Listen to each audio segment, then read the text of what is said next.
La ménagère veut le progrès, mais elle ne veut pas la pagaille. Je peux expliquer le logiciel libre en 3 mots. Liberté, égalité, fraternité. Apothem, an old aphorism that I want everybody to remember. If you're not paying for the product, you are the product. Eh ben, bienvenue sur 50 à Galaxie, le podcast. Aujourd'hui, on a la chance de recevoir Yael Benayoun, qui est diplômée en philosophie politique et en sciences sociales, qui conseille les organisations, qui souhaitent se doter d'outils d'observation et de compréhension des réalités sociales. Et Irénée Regnault, qui est diplômée en sciences politiques, en affaires internationales, qui est consultante en innovation et en transformation numérique. Donc, ils ont cofondé le Mouton Numérique.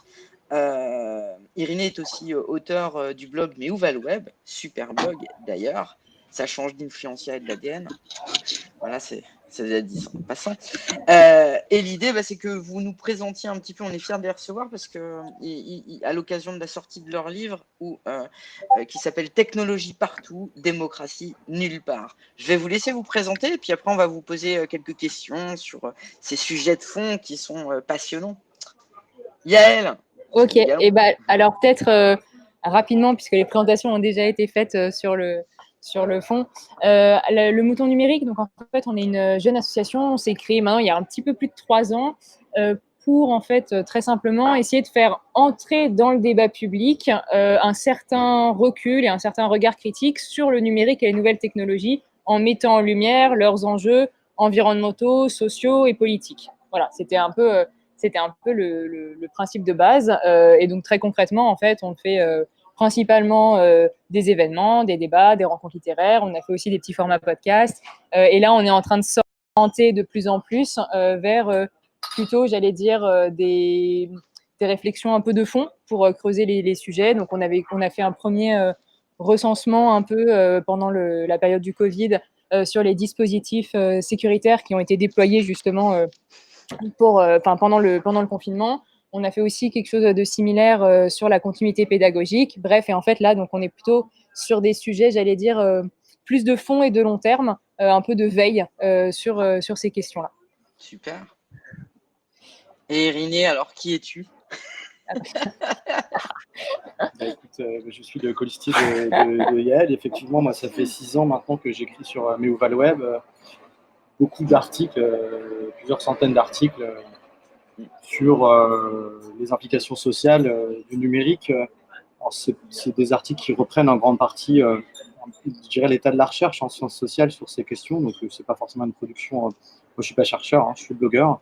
Donc, j'essaye de donner à voir ces sujets-là. Donc, c'est né avant le Mouton Numérique, ça l'a nourri forcément. Après, le Mouton Numérique, c'est une aventure collective. Donc, c'est un projet d'abord à 2, puis ensuite maintenant une centaine de personnes dans l'association.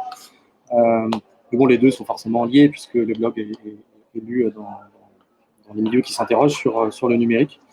Et à côté de ça, effectivement, moi je suis consultant en transformation. Ces deux mondes qui sont un petit peu séparés. Moi je parle ici au titre de fondateur du Mouton Numérique. Ça n'empêche pas que je connais de près ce qu'on appelle la transition numérique pour la pratiquer moi-même avec beaucoup d'attention. Donc, de ce point de vue-là, je sais à peu près de quoi je parle. Voilà. Bon, alors, justement, parce que de quoi on parle ? Chez 50A, on est absolument passionné. D'à côté, on aime à dire qu'on parle aussi bien des bots du CAC 40 qu'à des hackers. On adore la culture de l'open source, l'indie web, on a organisé beaucoup de barcamps. Et comme ça, en préparant mes notes, je me disais, mais qu'est-ce qu'elle était belle, la déclaration d'indépendance du cyberespace de John Perry Barlow le 8 février 1996. Ça vous parle? On en est loin. Qu'est-ce qu'on pourrait dire finalement? On a l'impression que les GAFA, les Natu et autres BATX sont un peu tout emportés sur leur passage. Est-ce qu'ils ont gagné ou est-ce qu'on a encore un peu de chance eu égard à cette déclaration du cyberespace? Elle était belle et puis en même temps, elle contenait déjà en germe certaines questions qui aujourd'hui nous rattrapent. Le fait de penser un cyberespace en dehors de tout contrôle, que ce soit celui de l'État en l'occurrence ou des grandes entreprises, c'était aussi une utopie en fait, qui a été rattrapée par la réalité et qui aujourd'hui conduit à des grands mouvements de centralisation. En fait, ce qui est marrant, c'est que chaque technologie nouvelle, en tout cas dans les réseaux, à chaque fois, les promesses sont renouvelées. Si vous voulez, quand on a déployé l'électricité, on a promis que ça permettrait aux petits artisans de se défaire des grands conglomérats, de gagner leur indépendance. Aujourd'hui, on fait les mêmes promesses avec la blockchain, la 5G, etc.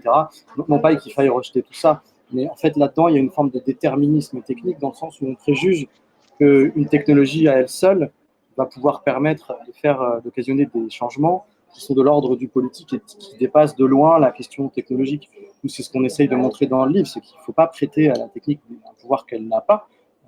Elle a certains pouvoirs, effectivement, on a un pouvoir sur le monde, un pouvoir pour modifier nos relations sociales, mais ça ne se fait pas tout seul, en fait, quoi. Le monde, il existe en dehors de Twitter, en dehors de la blockchain, quoi. Donc, pour répondre à ta question, il faut une complexification des enjeux. Et c'est pour ça qu'on travaille, nous, c'est parce qu'on pour complexifier les enjeux, il faut faire plus que des déclarations, faire des sciences sociales, tout simplement. Et il faut aller voir concrètement comment la vie d'une caissière ou d'un caissier se transforme au contact d'une caisse automatique. Il faut voir comment une association utilise Facebook et en quoi ça l'aide ou pas à se faire entendre par les pouvoirs publics. Donc en fait, il faut regarder les choses de près.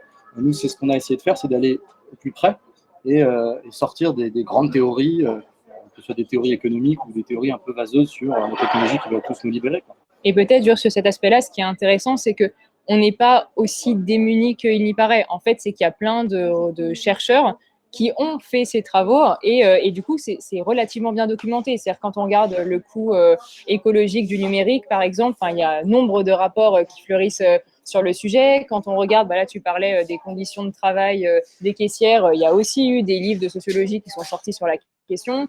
Plus globalement, sur les sur les micro-travailleurs, par exemple, ou sur les travailleurs des plateformes, c'est aussi des réalités sociales qui sont documentées et connues. Et en fait, nous, ce qu'on a fait ici, c'est plutôt que de réinventer la roue, et j'allais dire, parce que comme le disait Irénée, là, ce qu'on a fait, c'était pas un travail de recherche, mais c'est plutôt une forme de compilation, ou plutôt d'état de l'art aussi, sur cet aspect-là précis, pour montrer que ces éléments-là, on les connaît. Donc, il y a aussi un peu cette question de se dire maintenant, dans le débat public, alors que ces éléments-là sont connus, on ne peut plus avoir les mêmes promesses qu'avant. C'est-à-dire, quand on entend aujourd'hui encore ce mythe du en fait, demain, l'algorithme, il va travailler tout seul de manière totalement automatisée et il n'y aura pas besoin de personnes derrière pour faire la maintenance et entraîner les intelligences artificielles. En fait, c'est faux. Enfin, voilà. Donc, c'est juste, j'allais dire, mettre un peu ces éléments-là dans le débat public pour élever le débat précisément et arrêter d'être dans ce mythe et ces fantasmes qui, en fait, là, ça fait 20 ans que les travaux montrent que c'est pas le cas. C'est notre point de départ, en fait, tout simplement. Et d'ailleurs, question pour vous à ce sujet, c'est-à-dire qu'on dit tellement souvent, en gros, moi, ce que j'en ressors, c'est que finalement, la technologie n'est pas une fin en soi, c'est comment on peut l'utiliser. Et souvent, du coup, ce qui est assez nébuleux chez les GAFA, c'est qu'on ne sait pas réellement comment leurs algorithmes fonctionnent, en fin de compte. Donc, quid de la place de l'humain dans les technologies? Vous voyez les choses comment, ou comment vous conseillez de les appréhender? En fait, il y a beaucoup de questions dans cette question. Je vais essayer de déplier au fur et à mesure. D'une part, la technologie, c'est pas seulement ce qu'on en fait, c'est aussi un point de départ chez nous. C'est pas seulement l'usage qui est important, elle n'est pas neutre. Quand on déploie une technologie, elle a des effets au-delà de ce qu'on croyait. Et même si on veut bien ou mal l'utiliser, il va se passer des choses qui sont plus ou moins prévisibles. Par exemple, c'est un cas qu'on explique au début du livre, quand on a introduit les machines à laver en Espagne, dans le nord de l'Espagne dans les années 70, les femmes se réunissaient autour du lavoir pour laver le linge, créer une sociabilité entre femmes, pouvaient sortir du foyer pour constituer, disons, une vie communautaire féminine. La machine à laver arrive avec une vision individualiste du lavage. C'est très pratique parce que ça a fait gagner du temps, en l'occurrence beaucoup aux femmes à l'époque.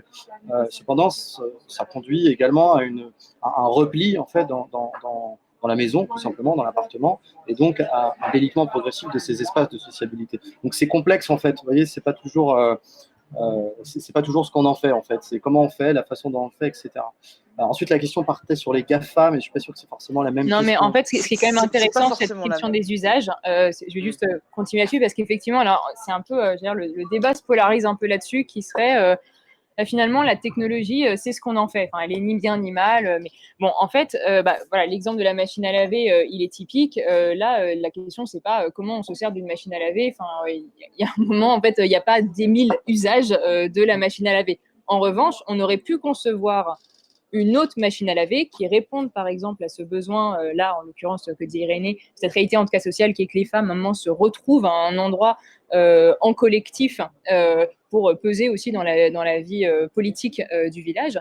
Ça aurait pu être par exemple de penser des laveries communes, enfin vous voyez, ou collectives, ou enfin bref, il y a d'autres formes qui auraient pu être déployées. Et c'est un peu ce qu'on dit dans le livre avec cette notion d'affordance qui est utilisée par les sociologues et les ergonomes, où en fait chaque technologie vous invite, donc c'est la notion d'affordance, à faire telle ou telle chose. Donc par exemple, là, la machine à laver, effectivement, vous pouvez faire difficilement autre chose que de laver votre linge avec. Et dans un autre registre, avec des armes à feu, par exemple, l'affordance d'une arme à feu, c'est de tirer sur quelqu'un. Donc là, la logique de se dire, oui, mais en fait, ça dépend de quel usage on fait, en fait, c'est pas la bonne question. Ça marche pas. Après, je précise au passage, on n'a pas écrit un bouquin sur Facebook ni sur Google parce qu'on considère déjà qu'on n'est pas les mieux armés pour faire ça. Je veux dire, entre Morozov, Shoshana Zuboff, Jen Schrady et d'autres, Zeynep Tufekci, il y a plein de gens qui ont écrit sur les réseaux sociaux et les interactions entre réseaux sociaux et démocratie. Nous, c'est pas là-dessus qu'on se focalise. On part du principe que ça, c'est déjà acté. Et j'ai envie de dire, de toute façon, c'est des problèmes dont on connaît les causes et qui sont déjà traités dans des sphères qui nous appartiennent malheureusement pas beaucoup, puisque sûrement c'est les lois antitrust aux États-Unis. Donc on n'a pas voulu prendre ce prisme-là. C'est pas un travail qu'on a fait spécifiquement sur les GAFA, même si on en parle. Nous, les cas spécifiques qui nous ont intéressés, c'est en deux questions déjà principales. La première, c'est comment on choisit collectivement des technologies dans le travail, dans la ville, à l'échelle d'une nation. Quelles sont les institutions démocratiques qui permettent de s'occuper de ça? Et qu'est-ce que ça dit de notre démocratie? Par exemple, le débat actuel sur la 5G, que dit-il de notre démocratie? Est-ce qu'on peut considérer que ce sera un choix démocratique? On vit dans une démocratie. Est-ce que le fait que la Convention citoyenne sur le climat ait été balayée ne risque pas justement de détériorer la capacité de ces mécanismes institutionnels qui sont au demeurant intéressants à changer les choses? La deuxième question qu'on se pose, c'est d'abord, premièrement, comment on choisit des technologies. Ensuite, comment certaines technologies peuvent améliorer, détériorer la démocratie. On va parler par exemple de, la reconnaissance faciale, usage sécuritaire, qui génère en fait une sorte d'inversion de la charge de la preuve dans l'espace public. On passe d'un régime inquisitoire à un régime accusatoire, c'est-à-dire qu'on va devoir se soumettre à l'autorité et au contrôle pour prouver qu'on est innocent. Alors, ça, c'est plutôt le système anglo-saxon. En France, il faut d'abord que quelqu'un, vous êtes coupable, vous êtes innocent jusqu'à présumer coupable, en fait. Donc, si vous voulez, c'est ces changements-là de contrat social, en fait, qui nous intéressent. Et donc, pour la reconnaissance faciale, c'est parfait, parce que la question se pose dans les deux sens. C'est que d'une part, c'est une technologie qui est choisie de manière douteusement démocratique, contre l'avis des autorités de régulation comme la CNIL, par des maires qui font de l'insécurité leur cheval de bataille, sachant que c'est des notions, tout ça, qui sont très floues, et à côté de ça, qui sont financés par les pouvoirs publics et la BPI au mépris justement de la CNIL. Et deuxièmement, en retour, cette technologie va valider un horizon culturel qui est celui de la surveillance. Donc on a ces deux facettes-là. Comment on choisit et qu'est-ce qu'on choisit, ce qu'on choisit, quel effet ça a sur la démocratie? C'est ça qu'on pose en fait. Et du coup, là, je tire juste le fil. Ce qui est intéressant dans ce que Irénée vient de dire, c'est qu'on voit bien que la technologie telle qu'elle est développée n'est pas inéluctable. Et en fait, c'est faux de se dire, en fait, aujourd'hui, par exemple, la 5G, c'est forcément le choix du futur. Et en fait, s'il n'y a pas la 5G, il y a rien, il n'y a plus de futur. Le monde s'arrête et on revient à la lampe à huile. En fait, c'est pas du tout vrai. La technologie, c'est bien sûr... Enfin, déjà, s'il y a des technologies, il n'y a pas une seule technologie. Et en fait, ces tissus, la forme qu'elles prennent, sont issus de choix économiques et politiques très, très concrets. Et c'est ce qu'on essaye de faire dans le livre, c'est un peu de rentrer dans ce détail-là pour essayer de comprendre un peu comment sont prises les décisions et comment, à un moment, on arrive à une forme de consensus qui est, en fait, on n'a pas le choix d'y aller, alors même qu'il y a eu toute une chaîne de décisions qui a été faite. C'est-à-dire que vous pensez clairement que, effectivement, c'est pas qu'il est possible de revenir en arrière, mais on réinterroge par la pédagogie, donc on accède à l'information, on décrypte, on comprend, et donc on peut agir sur le débat public en se réappropriant les connaissances et la culture. Alors, en fait, on part du principe déjà qu'il n'y a pas de avant et d'arrière. La technologie, c'est pas quelque chose qui évolue linéairement à la manière des êtres vivants, même si ça suit des logiques internes, ce que Simondon appelle Gilbert Simondon, le philosophe, appelle le processus de concrétisation d'ailleurs. Mais à l'intérieur de ça, il y a plein de tractations possibles, des différences possibles. Au début du XXe siècle, quand on fait le choix du tout voiture, c'était pas un choix naturel en fait. C'était un choix qui a été fait au moment où il y avait des compagnies de tram qui étaient en train aussi de chercher à gagner du terrain et qui ont été rachetées par les compagnies de voitures et complètement démantelées pour la voiture. Donc en fait, on a eu un choix qui était un choix pleinement politique, qui a conduit à la civilisation de la voiture telle qu'on connaît aujourd'hui et qui finalement était au centre des critiques écologistes des années 70 avec des gens comme André Gorz et Ivan Illich. Donc pas d'avant, pas d'arrière déjà. Donc il n'y a pas de retour s'il n'y a pas d'avant et d'arrière. Typiquement, nous, on est critique vis-à-vis de la 5G évidemment, alors sans tomber dans les théories complotistes évidemment, mais il y a une question qu'on ne pose pas par exemple sur la 5G, c'est qu'est-ce qui se passerait si on la déployait pas? Où est-ce qu'on irait? En fait, cette question est un petit peu interdite. Mais il y a plein d'autres futurs possibles imaginables. Et en fait, l'anthropo des techniques nous montre très bien, il n'y a pas de linéarité, il y a des luttes de pouvoir qui se jouent et qui donnent lieu, au bout d'un moment, à un objet. Et en fait, ce qu'il y a derrière, ce n'est pas une question de pédagogie. Il ne faut pas expliquer aux gens ce qui est bien pour eux. Il faut écouter les gens. C'est ce que la sociologie des sciences nous montre depuis 20 ans. C'est qu'en fait, quand il y a des controverses techniques, donc quand il y a des conflits sociaux qui se cristallisent autour d'une technique, les OGM, le nucléaire, tout ce que tu veux, et aujourd'hui la 5G, ce qui serait intéressant, c'est justement de confronter ces points de vue dans une arène démocratique qui aujourd'hui, de notre part, est inexistante.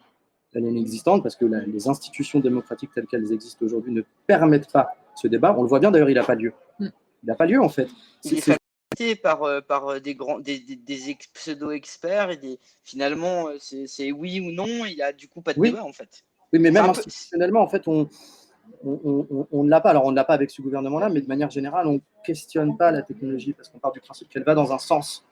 En fait, elle ne va pas dans un sens. On a arrêté des technologies. Bruno Latour disait récemment, on a arrêté le Concorde pour d'autres raisons. On a arrêté le clonage humain. On a interdit aussi les mines antipersonnelles. Il ne s'agit pas de revenir en arrière. Il s'agit de faire autre chose, en fait, tout simplement. Donc, ça interroge directement la notion de progrès et la notion de l'objectif socio-économique qu'on se donne en tant qu'être humain dans une société politique.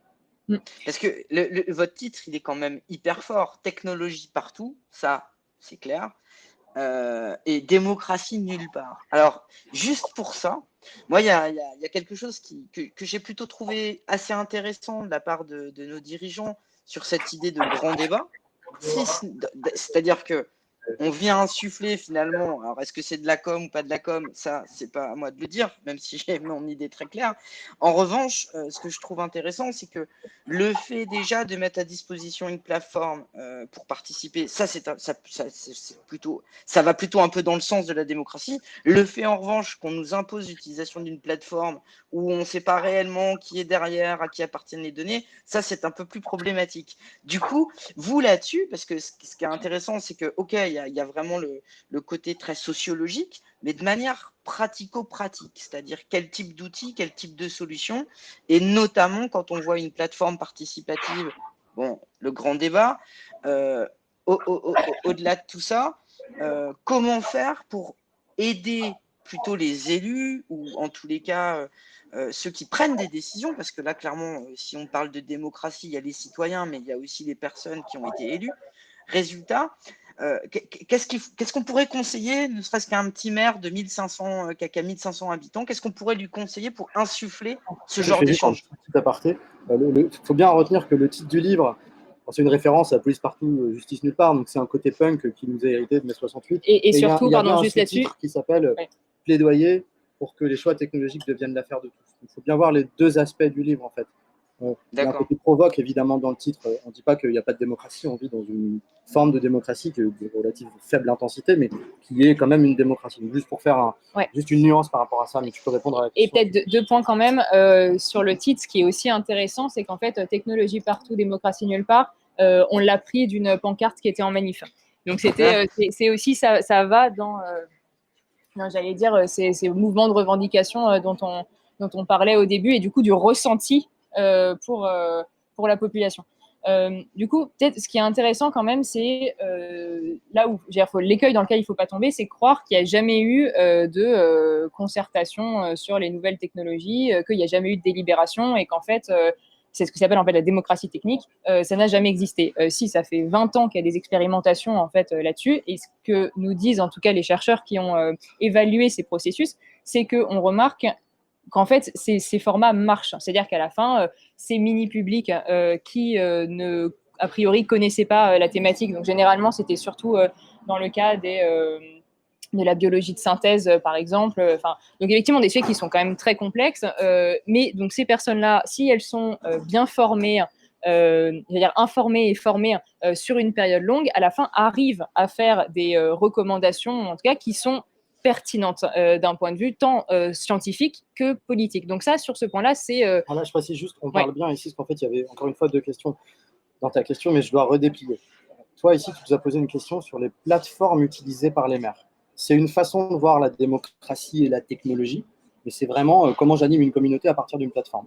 J'ai envie de dire, c'est un aspect qu'on traite, nous, à la marge. Ça nous intéresse parce que c'est comment j'utilise un outil, une plateforme pour faire démocratie.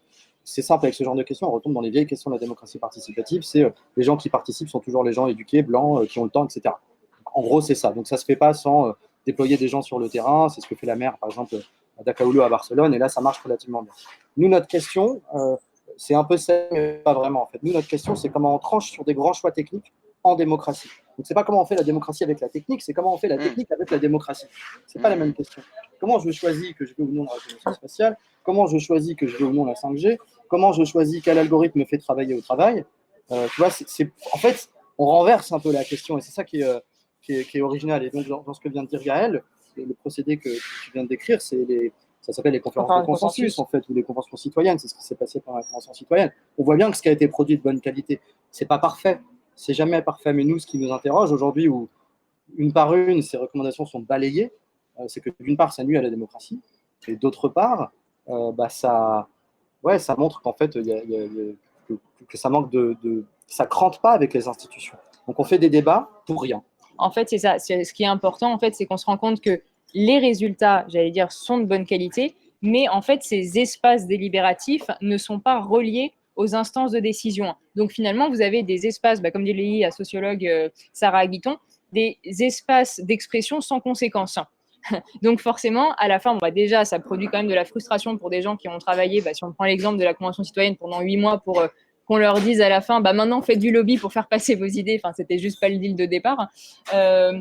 Mais en plus, surtout que ça n'a aucun effet derrière sur les prises de décision. Alors, on va se dire, donc vous disiez, la question c'était quand même quel conseil au maire? C'est possible de relier, surtout à une échelle locale, ces instances délibératives et c'est les instances de décision. Et là, ça me fait penser, mais tu vas m'y retrouver le nom de la ville, où il y a un maire qui s'appelle Joe Spiegel, qui en fait, alors je ne sais pas s'il a été réélu parce qu'il était à la fin de son mandat, mais pendant... Alors, je crois qu'il est resté très longtemps, en tout cas, maire d'une petite ville en Alsace, si je ne dis pas de bêtises. Enfin, bref. Et qui avait, en tout cas, une conception de la démocratie. C'est ça, participative. Mulhouse. Voilà, c'est Kingersheim. Voilà, c'est ça. Exactement. Et donc, lui, par exemple, ce n'était pas spécifiquement sur les choix technologiques, parce que bien sûr, là, nous, ce qu'on dit, en fait, c'est une question qui est aussi d'ordre plus général, mais il avait bien cette idée de faire des espaces délibératif. Donc, en plus, sur une petite commune, c'est encore a priori plus facile de mobiliser les gens, même s'il émet quand même des réserves sur le fait, comme tu le disais au début, c'est que tout le monde ne peut pas se permettre de se mobiliser. Il y a des contraintes financières évidentes et de temps.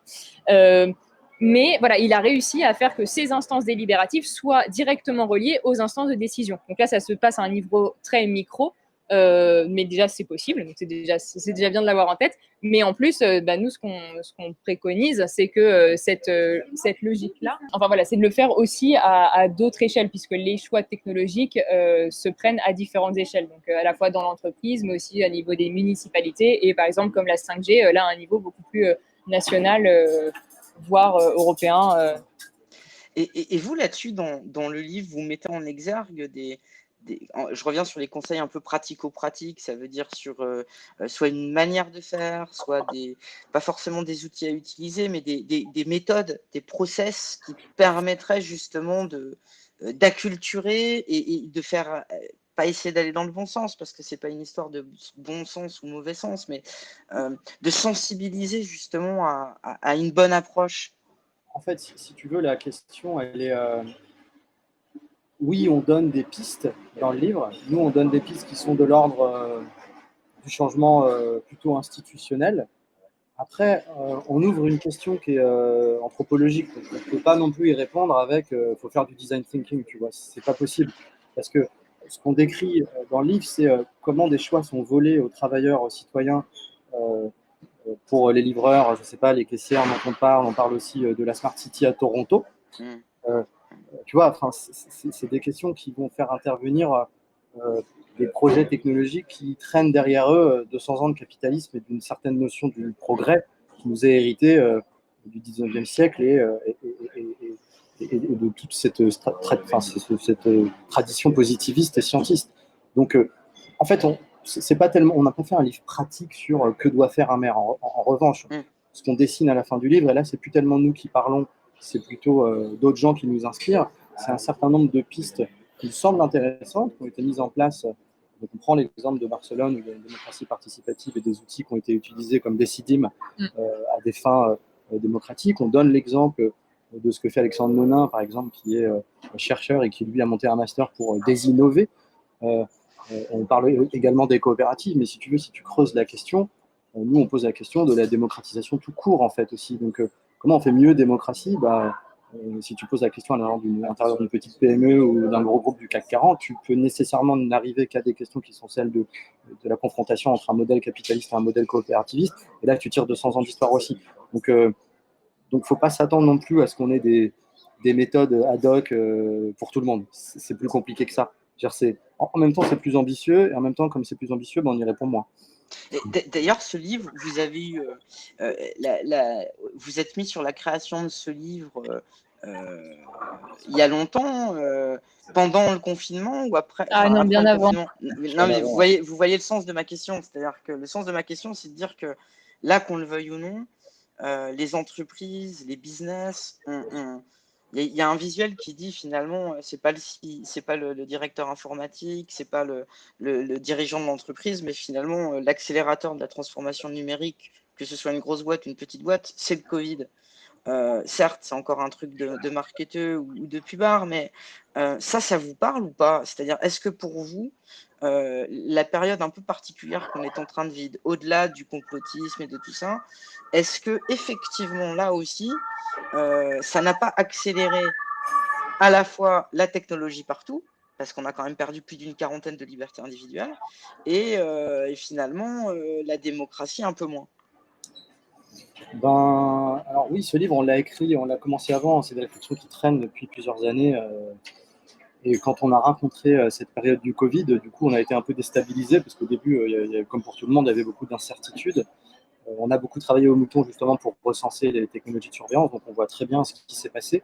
Je crois que le phénomène d'accélération, il faudra voir avec le temps, parce que c'est toujours délicat de se prononcer, on est en plein dedans, mais de fait, oui, moi, ce que je vois, c'est qu'il y a beaucoup, ce qu'on voit, je peux parler pour nous deux, beaucoup de réactions opportunistes, en fait. Donc, est-ce que c'est la technologie qui s'est accélérée, ou est-ce que c'est des projets de numérisation, par exemple de l'école, qui étaient déjà bien enclenchés, qui se font alors même où on manque de profs, ou moi, dans le 9-3, ma fille a passé 3 mois sans instituteur l'année dernière. Bon, c'est pas une situation individuelle qui est forcément représentative, mais où l'état de la recherche est dans un état complètement piteux et les universités tombent en ruine, et il faudrait faire des MOOC. Donc, oui, ça a été un accélérateur. Après, la vigilance qu'il faut avoir, c'est que oui, c'est une aubaine pour des entreprises qu'on était déjà en train de critiquer. Il ne faut pas oublier que ce n'est pas forcément une situation qui est censée se normaliser. Donc oui, il y a un risque. Moi, c'est tout ce que j'en tire pour le moment, c'est qu'il y a un risque. Voilà. Mais c'est que ce risque n'est pas seulement lié au Covid. Enfin, je vois, c'est quand même tous les cas de crise, quand même, ces dernières années, plus globalement, ont été l'occasion de passer en force des projets qui étaient dans les tiroirs, et notamment, là, en l'occurrence, de technologie. Mais en revanche, là, ce qui est quand même important sur la période du Covid, et ça, c'était intéressant parce qu'on a eu quand même quelques demandes qui sont venues au mouton, par exemple, de personnes qui appartenaient à des instances représentatives du personnel et qui nous écrivaient en disant, tiens, en gros, notre entreprise là met en place un système pour nous permettre de revenir travailler, en fait, et c'est un système technologique un peu, pour trier les salariés en fonction des réponses de leur situation de santé familiale, etc. pour en gros, voilà, ils avaient un jeton vert s'ils pouvaient circuler dans tous les bâtiments, un orange s'ils pouvaient pas, enfin bref, quelque chose comme ça. Et en tout cas, la personne nous a écrit pour savoir, concrètement, moi, en tant que représentante du personnel, quelles questions est-ce que je dois me poser pour précisément évaluer cette technologie et savoir si ça va avoir un impact et du coup quel impact ça va avoir sur la vie de mes salariés. Et ça, je trouve que c'est une démarche qui est extrêmement intéressante parce qu'en fait, là, ce qu'on a vu, c'est à la limite qu'il y ait des projets de numérisation et de technologie, enfin, tout n'est pas à jeter. Mais en revanche, ça a été fait, moi, en tout cas, pour des retours que j'ai eus, bien souvent dans des conditions totalement déplorables. Enfin, il y en avait, ils étaient en télétravail du jour au lendemain. Ça a été fait vraiment.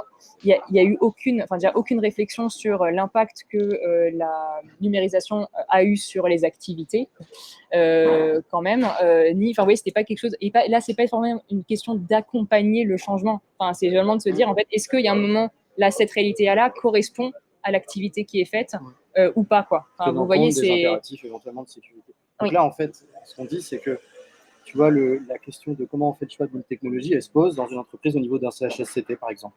Donc, pour le rappel, les CHSCT, ou d'un CSE maintenant. Voilà, c'est les lois Auroux, 81, 82 en l'occurrence, donc un gouvernement de François Mitterrand qui dit que le travailleur doit être, entre guillemets, un citoyen dans l'entreprise. Donc, une grosse question sur comment on choisit démocratiquement, comment on fait des choix démocratiques en entreprise. Donc, une entreprise, c'est pas une démocratie à proprement parler, mais c'est un endroit où il y a des contre-pouvoirs. Et donc là, on constate effectivement depuis plusieurs années un délitement de ces organismes comme le CHSCT, qui n'étaient pas parfaits, mais il faut voir qu'est-ce que ça produit chez les gens qui travaillent dans les entrepôts Amazon, en fait. Donc c'est aussi ça notre question, comment on en arrive à prendre des gens pour des robots dans des entreprises, à les faire travailler avec des commandes vocales, qui créent tout un tas de problèmes psychosociaux. C'est vraiment très très grave, en fait, on ne devrait pas accepter ça. Ça, c'est une question démocratique. Je pense qu'il faut l'ouvrir sous cet angle aussi de la démocratie en tant que contre-pouvoir et participation des salariés à leur quotidien, tout simplement.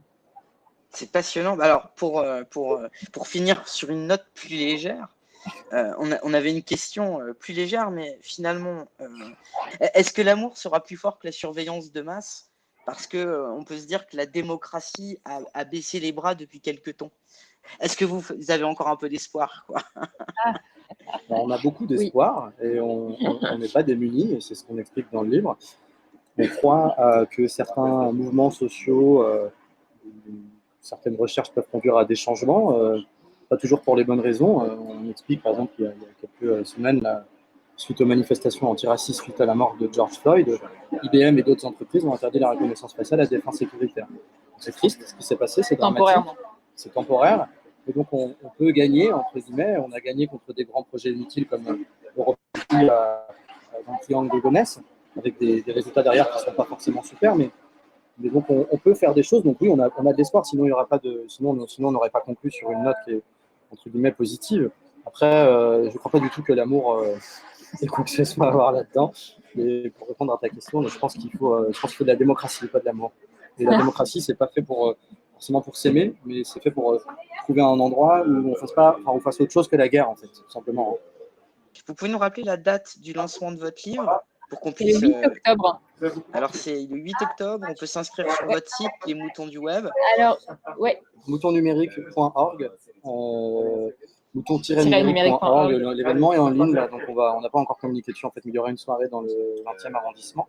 Mais le livre est déjà en précommande sur le 10 € site de l'éditeur, donc c'est les éditions FYP, FYP. Voilà. Eh ben, donc on va y aller. En tous les cas, merci infiniment pour votre temps, c'est super. Et puis, on viendra pour la soirée de lancement. Alors, Cool, super. Salut. Merci beaucoup. Au revoir. Bye bye.